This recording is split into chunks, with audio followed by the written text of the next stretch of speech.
લોકસભા સામાન્ય ચૂંટણીના અવસરમાં વધુને વધુ લોકો સહભાગી બનીને પોતાનો કિંમતી મત આપે તે અર્થે કેન્દ્રીય ચૂંટણી પંચ દ્વારા પ્રયાસો કરવામાં આવી રહ્યા છે. રાજ્યમાં 7 મે 2024ના રોજ મતદાન થવાનું છે, તેથી જિલ્લાનો કોઈ પણ નાગરિક મતદાનની પ્રક્રિયાથી વંચિત ન રહી જાય તે માટે પાટણ જિલ્લા વહીવટી તંત્ર દ્વારા સ્વીપ પ્રવૃત્તિઓ અંતર્ગત અનેક કાર્યક્રમો કરવામાં આવી રહ્યા છે.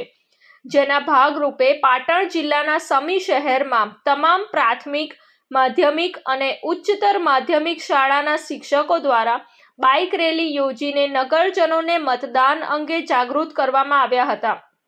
શિક્ષકો દ્વારા હાથમાં મતદાન અંગેના પોસ્ટર્સ લઈને બાઇક રેલીનું આયોજન કરવામાં આવ્યું હતું. રેલીમાં મતદાન જાગૃતિના ગીતો વગાડીને પણ લોકોને મતદાન કરવા માટે પ્રેરિત કરવામાં આવ્યા હતા. રિપોર્ટ અનિલ રામાનુજ સાથે સંજીવ રાજપૂત, TV9 ગુજરાત, રાધનપુર. જોતા રહો TV9 ગુજરાત, નિર્ભય, નિષ્પક્ષ, નિરંતર.